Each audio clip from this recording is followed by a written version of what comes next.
And this is February 2nd, 2023. We are at the Food Bank of the Coastal Bend with some fine TAMU CC students here and with Mr. Robert Morales, who is the Director of Development for the Coastal Bend Food Bank. And you take it away, Mr. Morales. All right, thank you. Well, thank you so much for being here. It's always a pleasure to have guests with us. So, we're all colleagues here, so feel free to call me what everybody else calls me, hey you, or Robert. It works well. So thank you for taking time out of your schedule to be with us here today. And we're going to have a great time today. We're going to learn a little bit about the Coastal Bend Food Bank and how you can come alongside with us and be our partners in the things that we do here. So know right away you are each food bank heroes. And with what you're doing to come alongside Dr. Etheridge, grateful for Dr. Etheridge. He has been a longtime friend of the food bank. So he has done grant writing work for us, has done some remarkable things to help us get some funding for some projects that we have. So, and this time I want to make it your time. So Dr. Etheridge, you tell me, how much time do we have? Yeah, till 9:30. Oh my goodness, I promise we will not stay that long, so you can do a few other things. So we're going to talk a little bit about the food bank. We'll also take a tour of our other side of the food bank. So our food bank campus here, we have two buildings. This is our admin building. Also too, you're in our kitchen area that also serves as employee lunchroom, employee break room, classroom, boardroom, and any other things that we don't do in the other building, which is our warehouse, which most people know all about the food bank from the food distribution side of things. But that's just one component of the food bank. So, and we'll touch on that. So as Dr. Etheridge says, my name is Robert. It's a pleasure to have you here. Also too, just to share just a little bit of background with you, this will date me a bit. So I got a graduate degree from A&M Corpus back in, let me see, divide by 2, carry 1, take the square root of that, 1997. So it was a little different then, a little more cozier than it is now. There was no online classes, you had to go in person, and yeah, go figure. And internet was just kind of really making its presence known. So you still have to go to the old Bell Library and use microfiche. I know that's really starting to take me. But things like that. So, but those were good times indeed. I have been in the nonprofit sector for almost 30 years now. And I don't know where the time has gone, but it's been a phenomenal ride. And I'm grateful that you're also too maybe looking at the possibility of getting into the nonprofit sector, especially with you doing grant writing.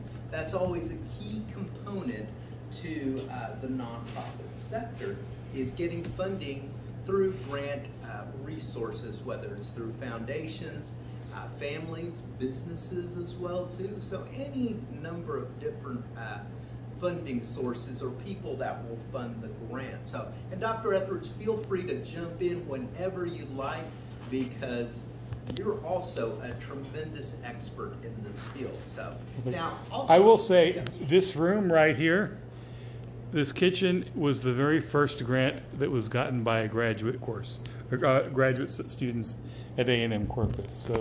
So this facility itself was funded by a graduate student grant. Graduate students just like you. So. And that was 16 years ago. So this building was constructed in 2007. So where has the time gone?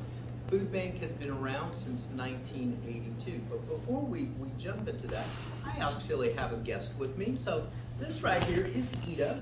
And Ida is an exchange student. So we are her host family. So she's visiting us from Switzerland. So I thought it'd be a great opportunity for her just to be a part of a college class. So she is a sophomore at Veterans Memorial High School this semester. And of course, when she's not here, She lives in a community just outside of, let me see, not No, Geneva. it's like 1 hour to Zurich. Yeah, 1 hour to Zurich in a community by the name of Ville, Switzerland. So, guten Abend or French? What? Do you speak French or German?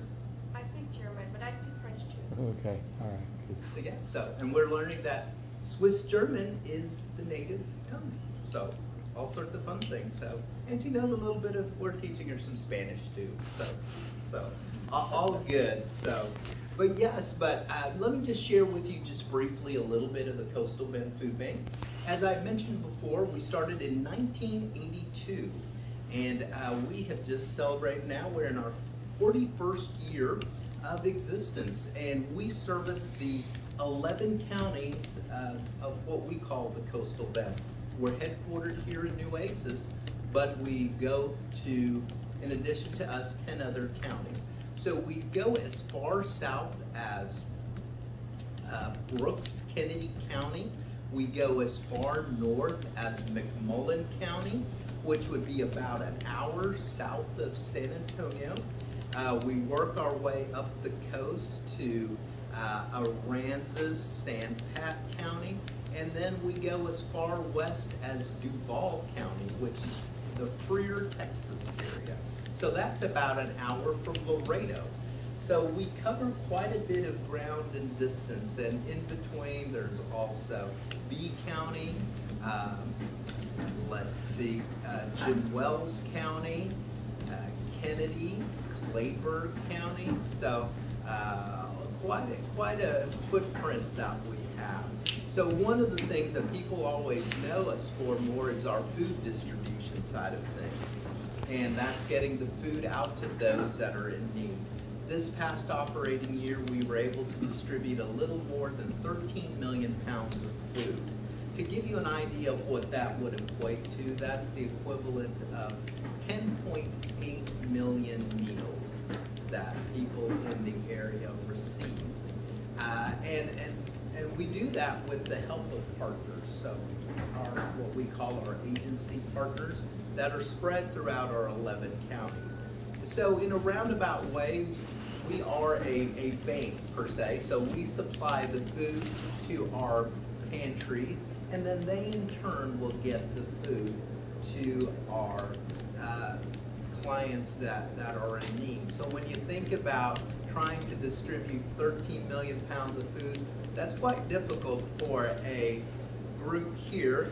Our size from the standpoint of employees, we have approximately 41 full-time employees and a couple of part-time employees.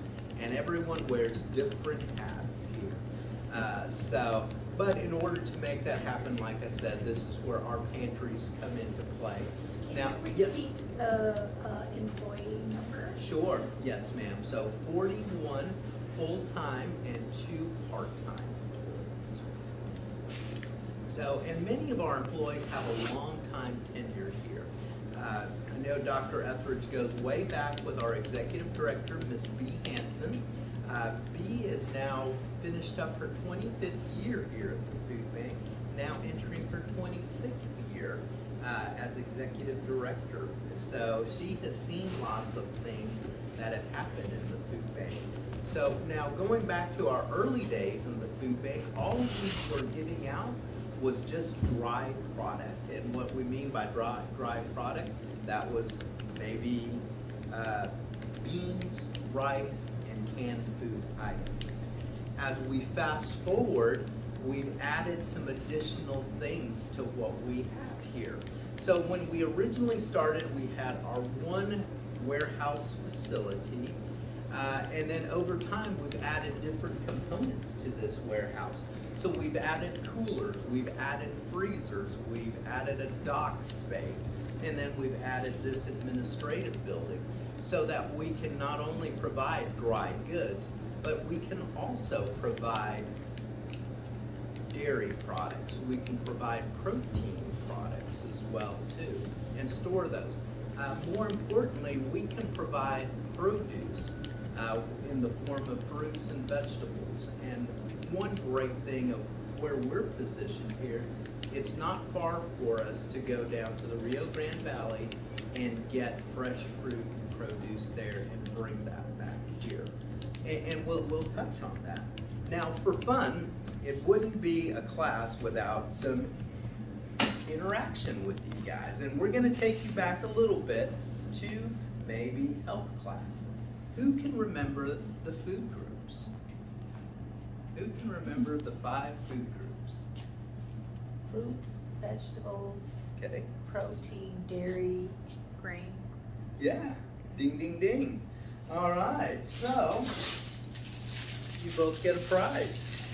thank you. Well, everyone's going to get a prize. Everyone's a winner in Dr. Etheridge's class. So, now, one of the things, in case when you open it up, it's like, okay, great. What did I get? So, well, you got some measuring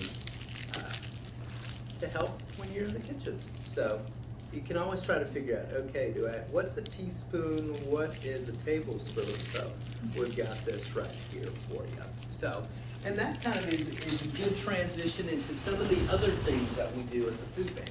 Like I mentioned, most people think of us just as food distribution, but that's just one of the components of what we do.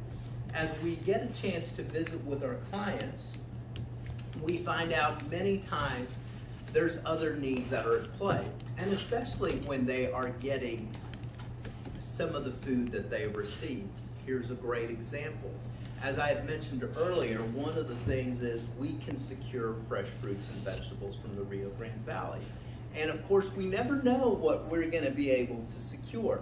Sometimes it's cabbage, sometimes it could be carrots, sometimes it's regular potato, it could be a sweet potato. But on occasion, we may get beets. And what do you do with beets and how do you prepare that? Or it may be some various peppers that we get, like chayote peppers. It could be bell peppers. On occasion, we'll get nopales, which for some, they know what to do, and others, it's like, oh my goodness, there's this item that has little thorns in it, and how do I even prepare this? So because of that, that's where another component to the food bank came into play, which is our nutrition education side of things. And where this group comes in, they kind of walk alongside our clients and just share nutritional value. How do you prepare healthy recipes? How do I utilize certain things that I have? And I think someone's at the door, so let me get that. If you want to put that on pause. Yeah, I can do that. So as I was saying, nutrition. So food distribution is one of the things that we do. Second thing that we do is the nutrition education. So how do we prepare some of these items that I'm receiving? What do I do with it? What is the health value? Maybe even just doing meal prep as well too, especially for that busy family or that single mom or that college student. It's like, okay, I know I've got to be so many different places, but then I know I need to eat. And there's more to the food groups than Dr. Pepper and Cheetos. So, so those are some of the things too that we have been kind of working through. And our nutrition team works with various school districts, Head Start programs. They've also been out to A&M Corpus. They've been out to Del Mar, A&M Kingsville as well too. They also work with the Boys and Girls Club, just sharing the importance of good nutrition and how that's a great building block, especially as you're trying to learn and retain all the information that you're getting. And I'll just throw in real quick that this was the first food bank in the country to have a full-time certified nutritionist on staff. So yeah, and also too, feel free just to stop me at any time with any other questions. So now, yes ma'am. So do you apply for the food bank at KUCC? We do work alongside Izzy's Pantry. So yes, so that has been a fun partnership to work with that program. So yes, so yes, so food distribution is one, nutrition education, and then another component to what we do is our diabetes management as well too. One of the things too that we also noticed and just was a need that just presented itself to us. It was just pretty much screaming in our face, was the need for diabetes education and management as well too. So as we were talking with our clients, that was some of the other things that came into play. It's like, how do I eat properly and try to combat my diabetes? So because of that, we became, in addition to having the first nutritionist, first food bank, we became also the first food bank to have a diabetes management program. And just because diabetes is so rampant in South Texas. So at one point in the greater Corpus Christi area, we were within the top 5 cities in the country with amputees because of diabetes complications. So that's not a title that we were very proud of, but the food bank stepped in to say, how can we combat this? So one of the things that the food bank does, they offer throughout the year an 8-week session on just how to manage your diabetes and what are the right foods to have, and to count the carbs, and to work within other situations that a client may be dealing with. And then also another component that we have is our social service side of things. And within our social service department, they really get a chance to work with our clients to see what other needs are going on. More often than not, it's not just food insecurity that an individual or a family is dealing with. Many times it could be just trying to find affordable housing. Sometimes it's education.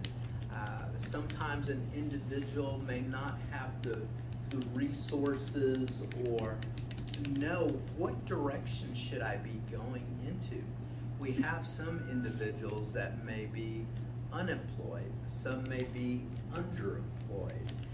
So then this is where partnerships come into play, for instance, with Texas Workforce Commission, that they're aware of quite a few programs that our clients can be a part of, that they have funding either from the state or on a federal level for some job training. It could even be some opportunities for someone that will have allowances for them to have childcare as well too, because we know that's a huge component, especially for a single mom or that young family where both mom and dad are working and trying to afford childcare. And what does that look like? So we try to partner with an assortment of different people, because we can't be all things to all people, but if we can do a few things well and then find other partners that will come alongside with us, we can tell them, did you know, for instance, Workforce Commission, they may have some programs that may be that can work for you. It could be, if you're having issues with housing, we can refer them to our friends at the Housing Authority or to some other charities or nonprofits in the area that can help with that. They may have some assistance for rent. It could be utility assistance. So any number of things. Also too, over time too, we've dealt and been blessed to have our relationships with Del Mar, with A&M Corpus, A&M Kingsville, and knowing the financial aid officers there that can maybe help that individual with some additional needs that they may have to make their education dream a reality. And any number of things. Another group that comes to mind is our vets. And as we work with the local veterans in the VA department, you know, what does that look like? Health issues as well too. So getting people to the right spots, whether it's working with the Wellesley nursing program through the Methodist Church, that's a tremendous resource. It could be the local county health offices as well too, because it's just not Nueces, it's all the counties that we work with. And also too, we work with quite a few churches because many of the churches are the pantry groups that we work with. And at one time, before our social service net expanded here in the country, it was usually the churches that were responsible for the social services of our country early on. So, and it was the churches that started the first hospitals and children's homes and pantries and shelters, and still the case. So, but that hopefully gives you an idea of some of the things that we do. Now, if you look just directly in front of me, or if you look back here, you see our wall here. And on there it says Coastal Bend Food Bank. You see our logo, it's an apple. And the apple has the 4 slices. So one of the things I always like to say, if you look at the apple and the 4 things that we just described, that's what we do. So of course, for us, our base is always going to be the food distribution side of things. So that's that bottom layer. But then as we work our way up the apple, then you can start to think about nutrition, diabetes, and then social services. And but what keeps it all together is the core, which is you guys, our volunteers, our partners that come alongside with us and keep the apple together. So thanks for that. So that just hopefully just gives you just a general overview first of what we do at the food bank. So like I said, we've been doing this since 1982, and here we are 41 years later. Our 2 buildings that we have here, we're a little over 20,000 square feet. So one of the things that has happened as we've seen tremendous growth and just the service area has expanded, we've run out of space. So as Dr. Etheridge mentioned, back in 2007, or now going on 16 years ago, we were running out of space, office space. And also too, a place where we could do demos for our nutrition team. So, so this area right here is our kitchen. It's a demo kitchen. It's our boardroom. It's a classroom as well in here. Employee break room, offices are in here. But we've already run out of space. In our warehouse, which we'll see in just a little bit, we have run out of space in there. 60% of our product is stored off-site, which is a little bit of a challenge, especially if you're dealing with a disaster situation, because usually a disaster always happens at the most inopportune times. And when we need to get things out of storage, you have to make an appointment, usually on Monday to Friday between the hours of 7 a.m. and 6 p.m. But sometimes storms have a way to come in at, midnight on a Saturday. So as a result, one of the things that has happened is we and our board decided that we needed to expand and get a bigger space. So we are in the process of constructing a new food bank facility that won't be far from here. And it will be a 108,000 square foot facility that will give us plenty of space, not only for offices, but also for warehouse capability. We'll have an area that will just be designed just for our nutrition area so that they can have a larger demonstration kitchen. So we can have cooking classes. We'll have designated education space for our diabetes program. Classroom space for you as well too. So future sections of the class can come to the food bank and truly have an area with desks and chairs and the screens and give you all the Wi-Fi capability so you could have class here.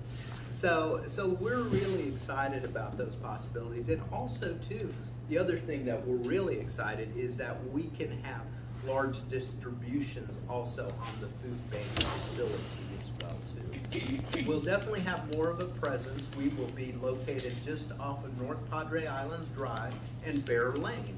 So if you're from the greater Corpus area, if you're familiar where the West Oso School District is, that's where we will be. We will be right on the corner of Bear Lane and Flato. You won't be able to miss us. It's we'll be on a larger tract of land. We'll be on 14 acres, and you'll see this big building. So if you're going down North Padre Island Drive, you look to your right, you'll see this big warehouse, and on the side you can see the lettering Food Bank. So you'll be able to start to see that. So and also too, maybe later on the semester, if you'd like, maybe more during the daylight hours, we can take a tour and let you start to see it all taking shape. So we broke ground late April, early May, and then it is slated for completion in September. So we're really excited about that. So, and we'll talk a little bit about some of the enhanced capabilities that we have. And I almost want to say that Dr. Etheridge, your class wrote a grant to get us one of our coolers in there, I believe. The old one, yeah. So, and we'll see when we go over there. Yeah. We also did this building, So, as well as the room, the whole building. Yeah. So, yeah. So one of the things with that being said, though, too, when we started off with our original warehouse, it was just a dry warehouse that just had for dry products, canned items. But then we needed to add the coolers and the freezers so we could get the proteins, we could get the fruits and vegetables, the dairy products. But as we were trying to retrofit everything, that wasn't the original intent for this building.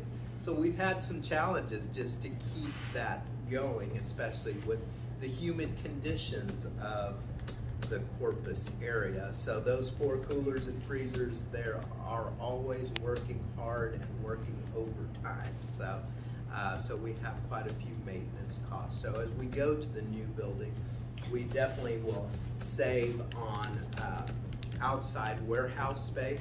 We spend approximately $100,000 a year just on outside storage.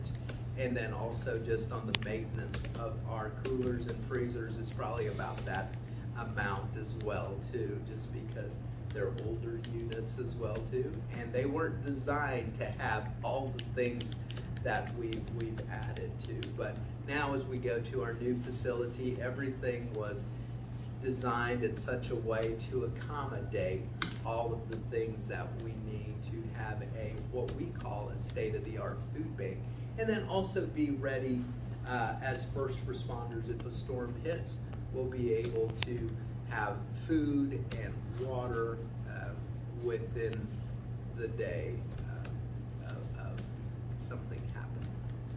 So hopefully that just gives you just a good, just broad overview of the food bank and what we're up to.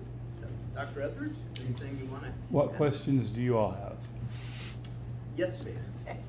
So how do you determine what neighborhoods you send your mobile units? Sure. So one of the things is our agency partners that we have, usually they have what we call our traditional brick and mortar pantry, where they will provide services to the community. Now in other areas and usually it's our rural areas that may not have adequate space to house a pantry or a volunteer base to make that happen, that's where we usually will set up what we call our mobile pantries, where we take the food bank on the road and take it to that area. So for instance, one area in particular that comes to mind is Driscoll.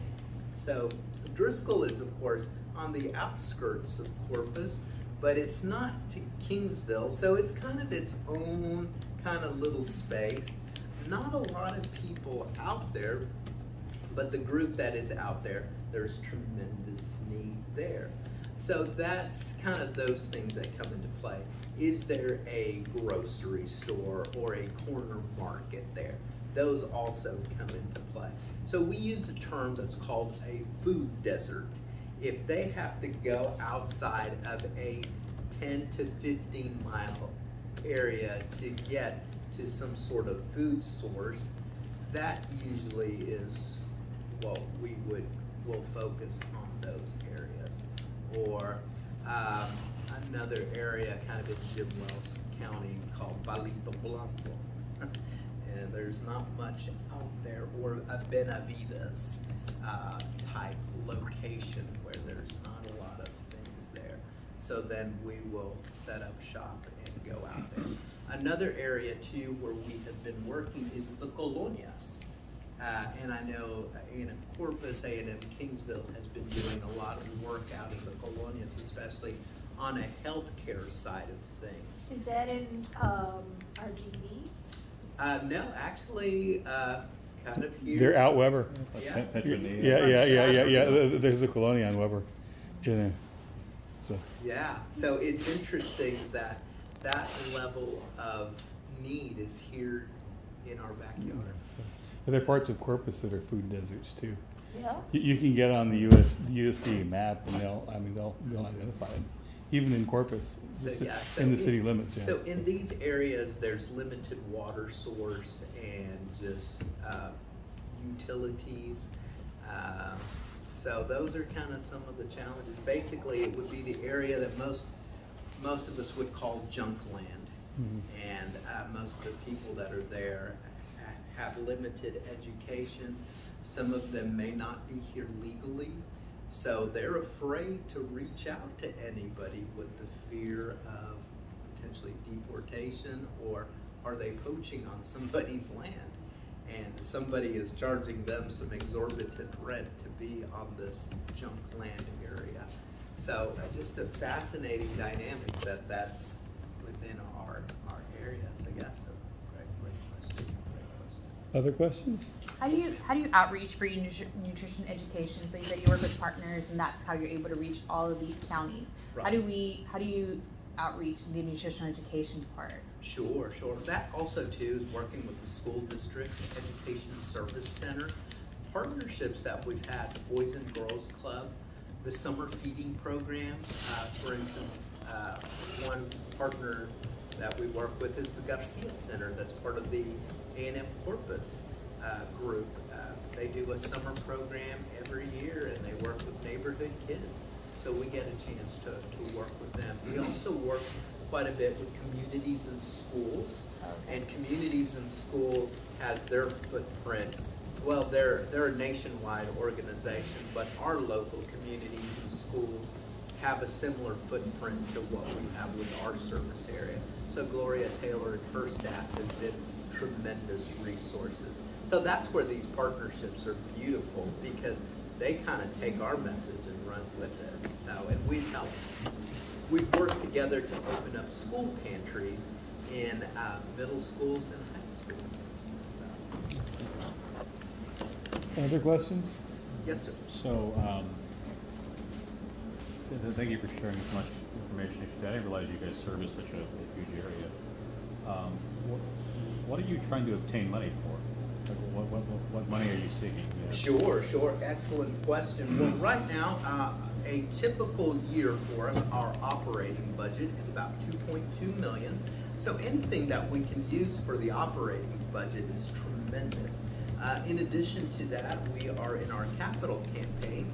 It's a $30 million campaign, and we are at the tail end of that. So we anticipate $1.5 million, and that campaign will be complete.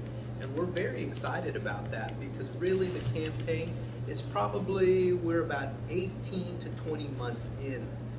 So just the fact that we were able to secure $28.5 million in this area, and we've done it pretty quietly, but it's been very strategic.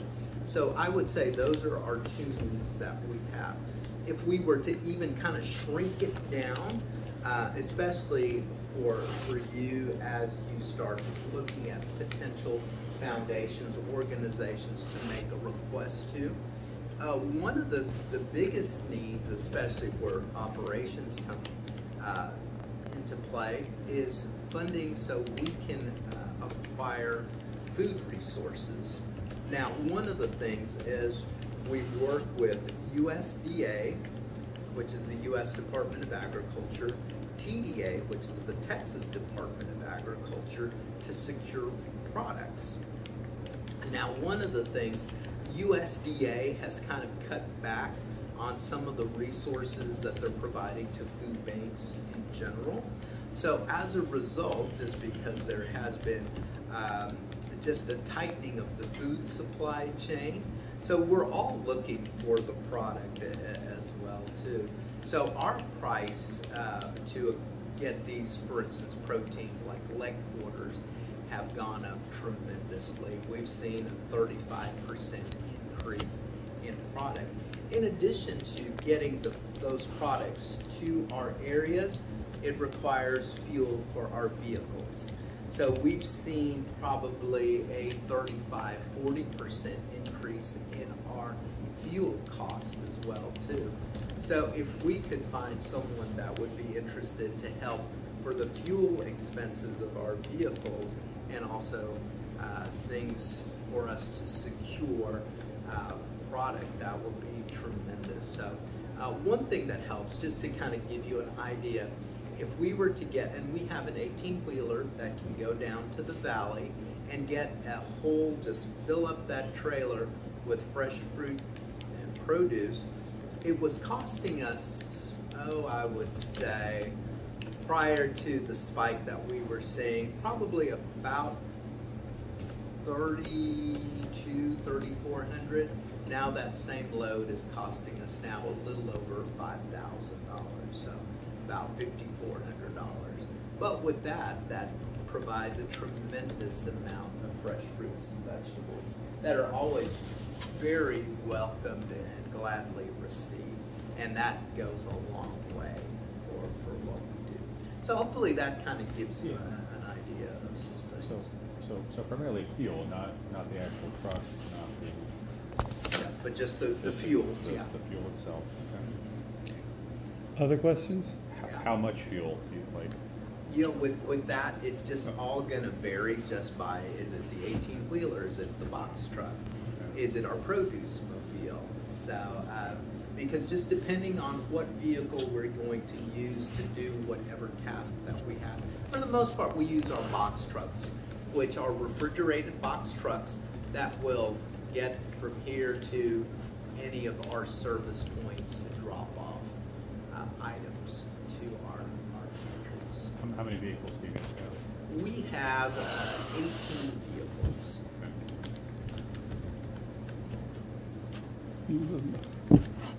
So is there a waiting list for products? I wouldn't say a waiting list per se. We'll get things, it's just right now some things are just back ordered per se. So we have a lot of things, and one of the things too that's interesting on the logistics side of things, we're already planning 4 or 5 months ahead. So even though we're in February, we're already anticipating the needs for the summer. As we get to the summer, we're anticipating the needs for the holidays. So we're always trying to stay ahead of the curve, but so are the other food banks as well too.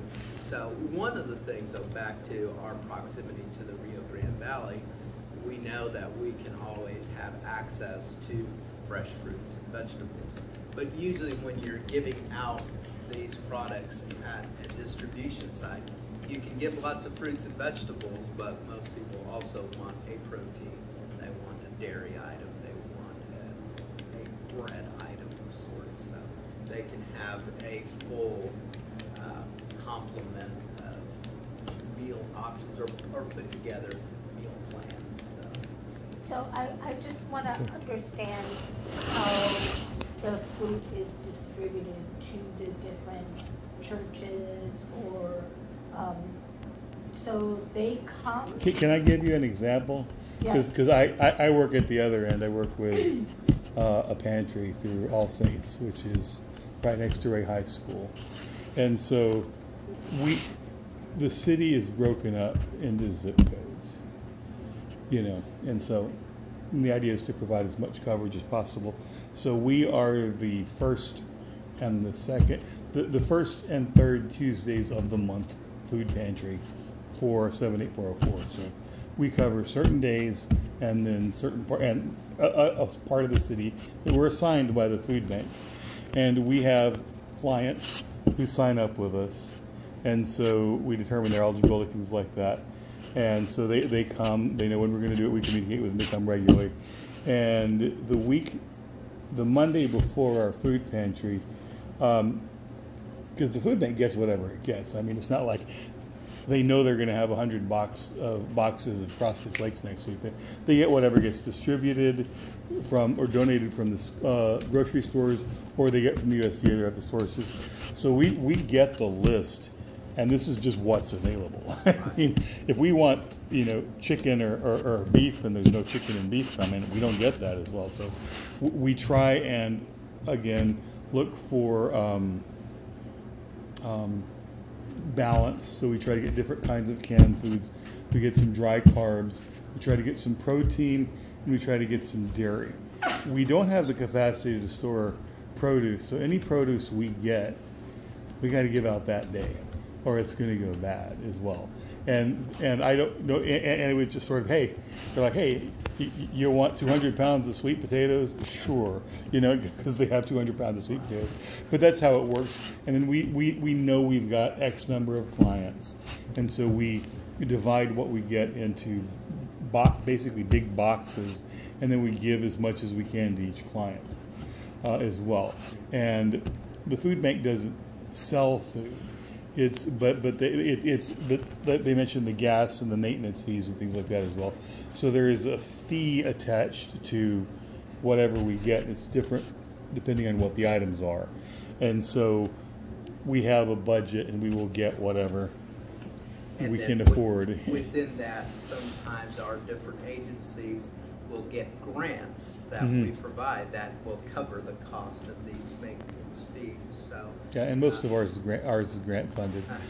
Just a tiny bit of other stuff. During the pandemic, we kind of lifted the restrictions. Anybody who came, we helped. We didn't restrict.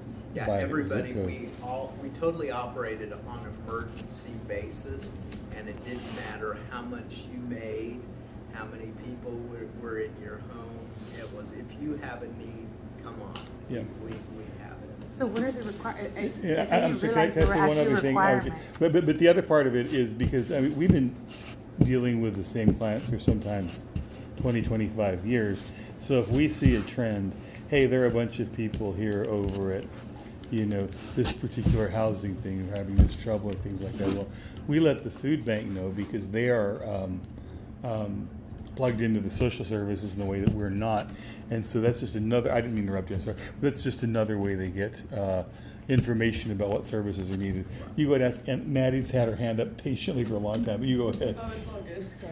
And I know we'll get to that question too. So yeah. Yes, ma'am. I was going to ask, do you think, like, the money you spend getting produce, would you say that helps out local communities as well? It does to a certain extent, and just depending.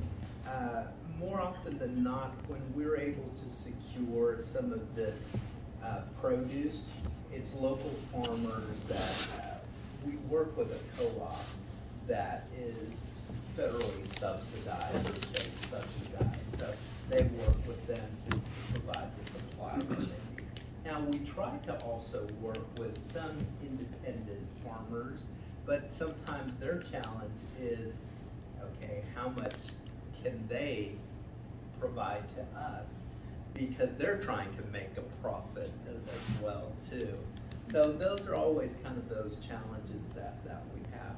But more often than not, with those local farmers, we try to connect them with some of these state and federal programs so that their resources can be used, and then they can get some of those in a roundabout way, just opportunities in payment for that, almost like a subsidy almost.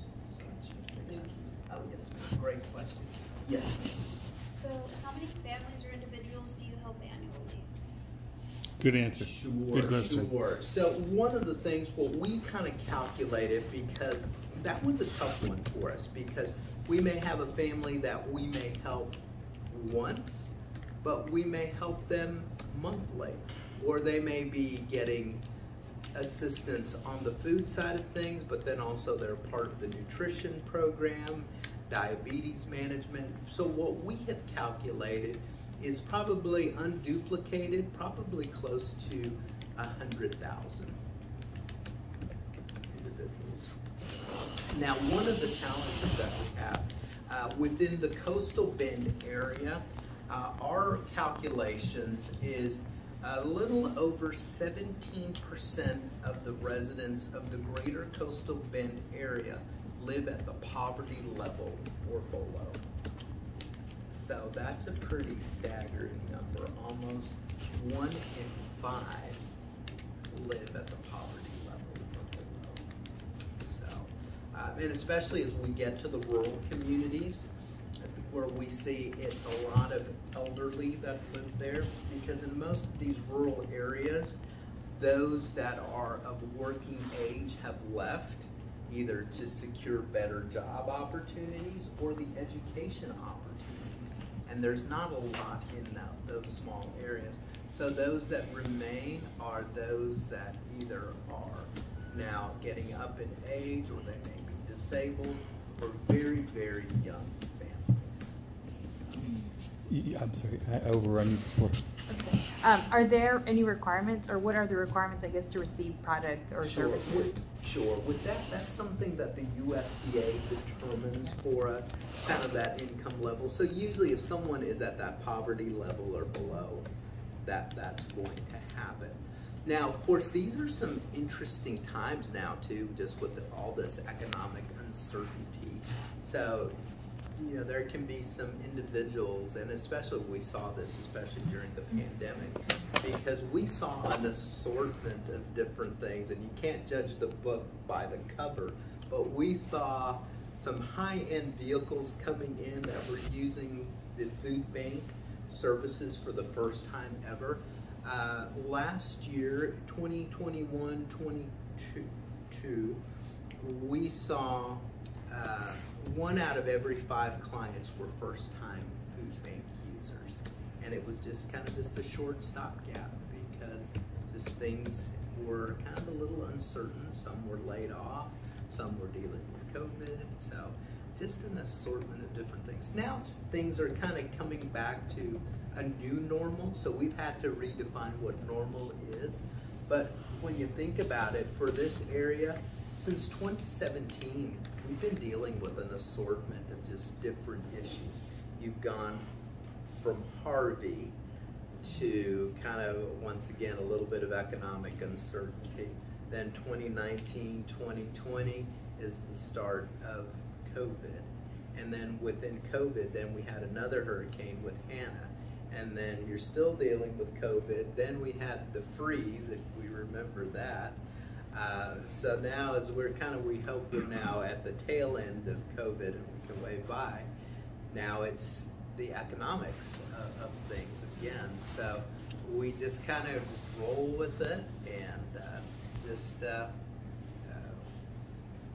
we've seen really wonderful things too, just with, even though people may not have a lot of disposable income, they've been very kind, very generous to the food bank, either with monetary donations or just doing canned food drives, or whether it's been kids or churches or businesses that have come up and said, hey, we did a food drive for you, and just use that to share with those that are in need. So,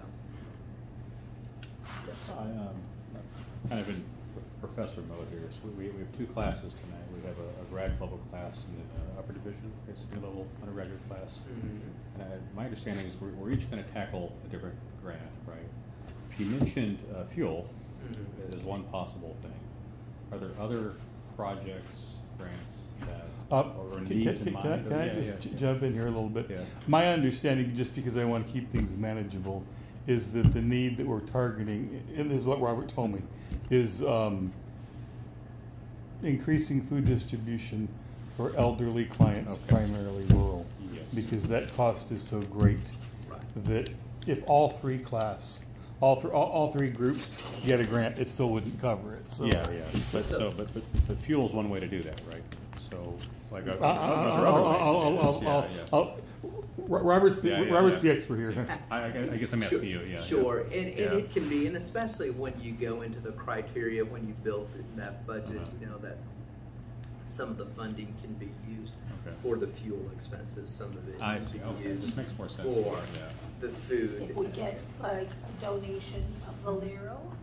And one of the things I would say with From Valero, I would be careful with that one because that's already a client that we are working with right now. So they've already earmarked some resources for us, especially as we go to our new building. So they've made a commitment to us for $1.5 million.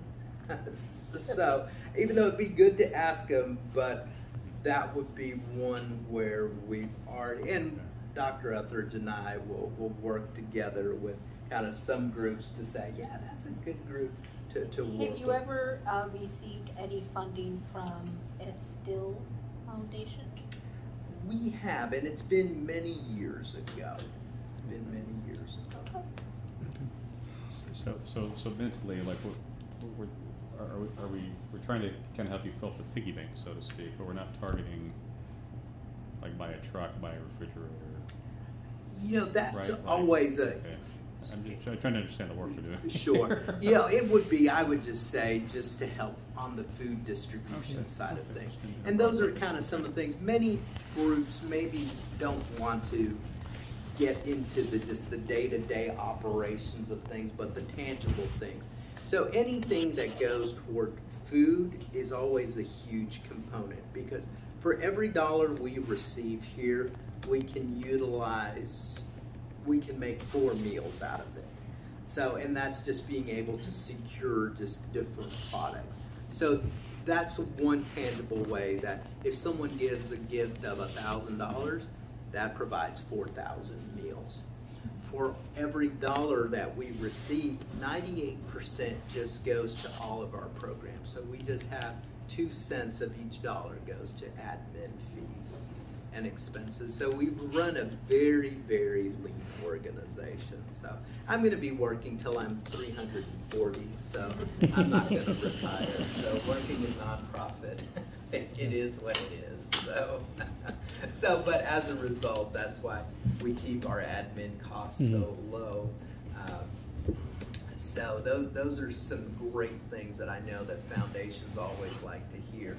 What can you do with a dollar that's received, and how much goes toward admin and how much goes to direct programming? So in our case, 98% goes to our program. We're going to present this is program expansion, which is, I mean, you never say anything that's not honest or true, but nobody wants to pay operating costs because nobody wants to buy staplers and pay the light bill.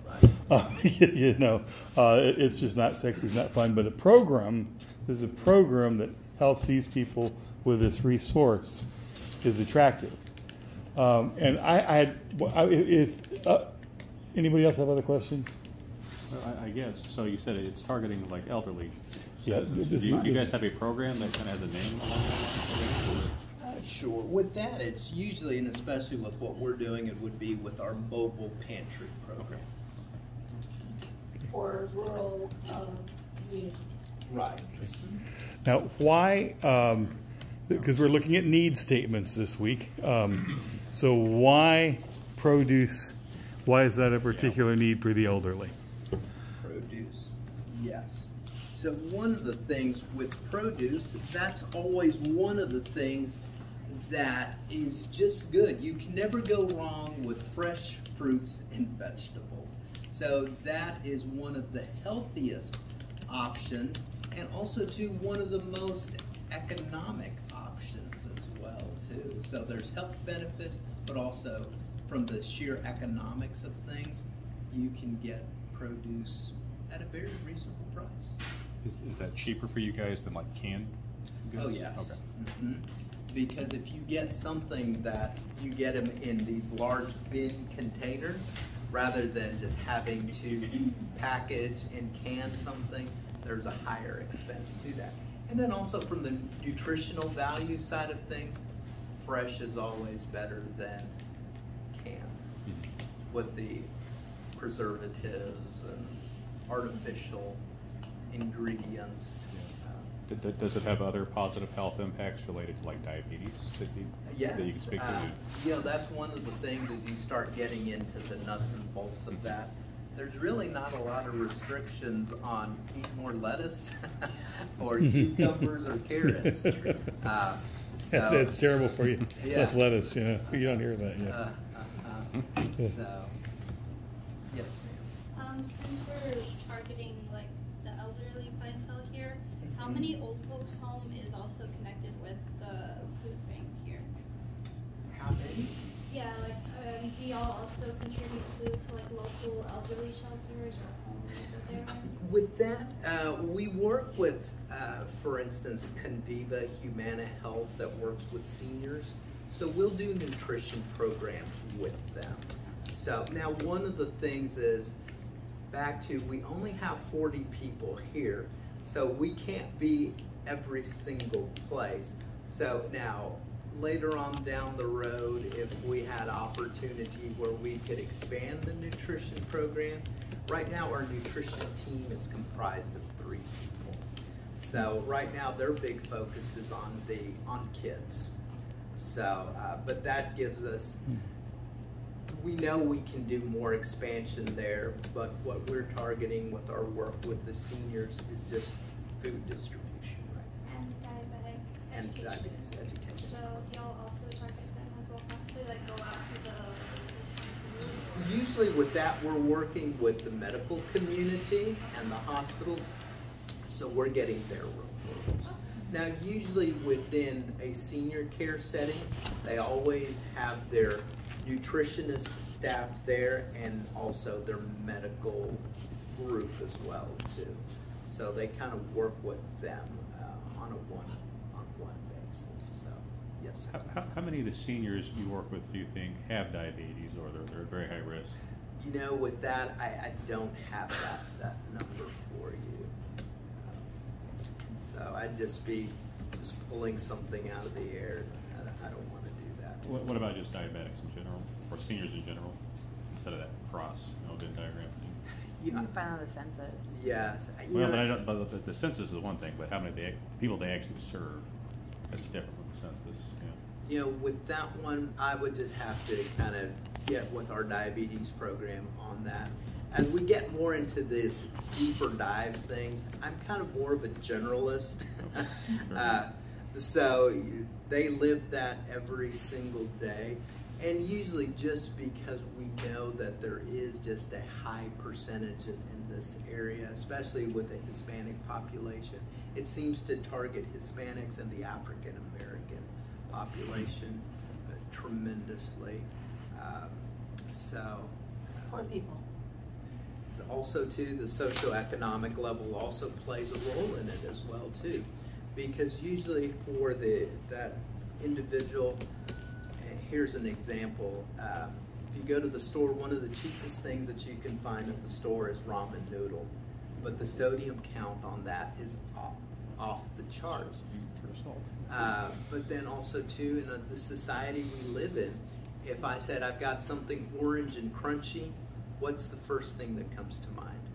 Cheetos. Doritos. Yeah, no one said carrots. And that's the go-to. Fast foods also too are having an impact on people as well too. Tortillas. Tortillas, yes, the high carb type thing. They're delicious, but everything in moderation. So once again, when you start to promote more the fruits, the veggies, the lean proteins, that can start to make a difference, especially what we put into our systems really start to impact our overall outcomes. Yes, ma'am. Do you have like an average count of how many boxes that you take out to these rural counties? Yeah, it's all going to vary by area, and it's usually too, as we fill up a truck, it can usually provide anywhere from 150 to 225 families, just depending on the amount of products that we have. For instance, with COVID, a typical distribution had a dry goods box, a produce box, a protein, and some sort of grain item, bread item. So, yes, sir. So I have a question. So I don't even know if you guys know this, but like when you give a meal out to a family or a box of meals, right? Do you guys have a sense of what that carb count is? Like, with that, it will just all vary on the Yeah. program. So, for instance, when we were working with senior adults, we had a senior box and it had all Okay. of that load oh, this on is the there. nutritional too. It had the nutritional code. Now, when someone receives a box, of course, with the items in it, on there there'll be the labels, and then they can kind of count and do the research.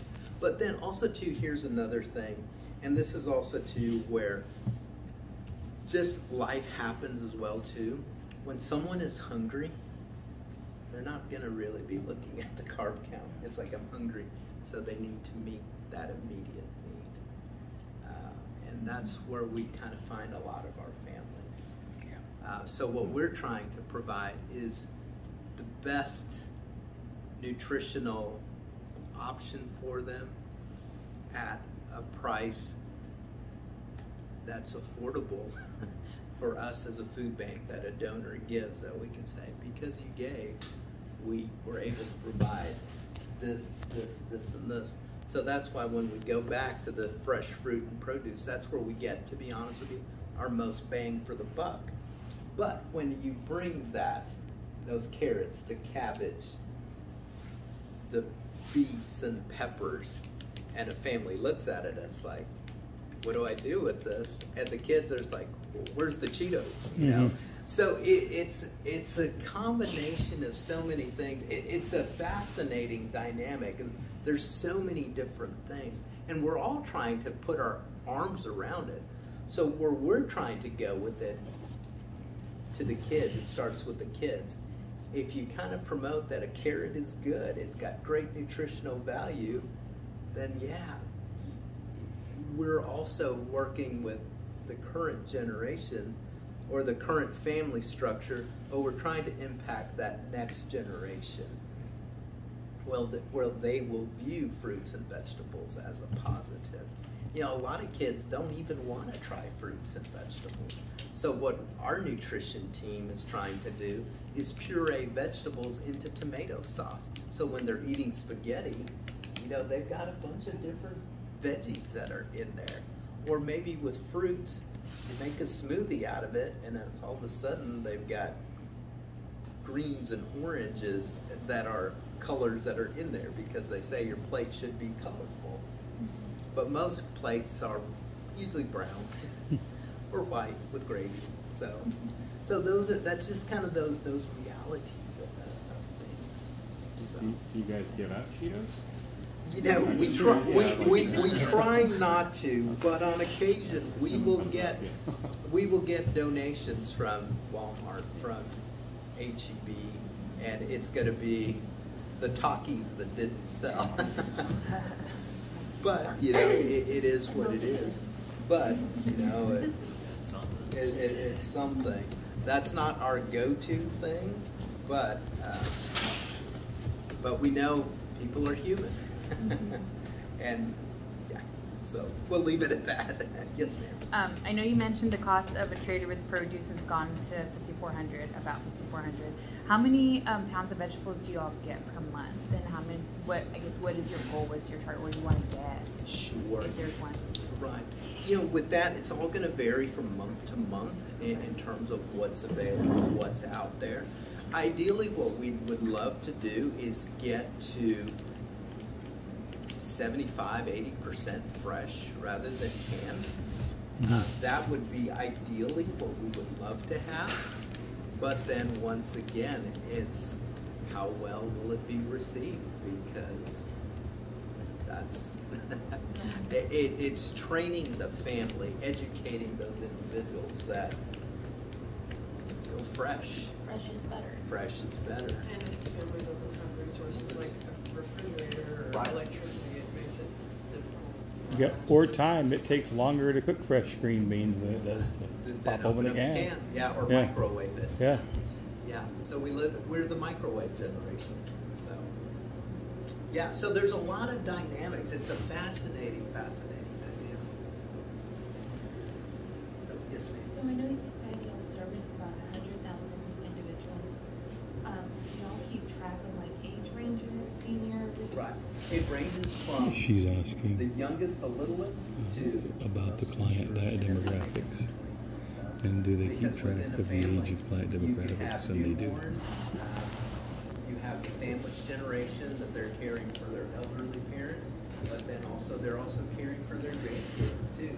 So we're also seeing multi-generations living in one household.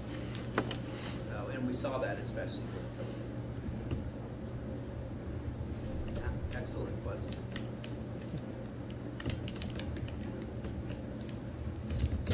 So we're gonna go next door? We can, we will.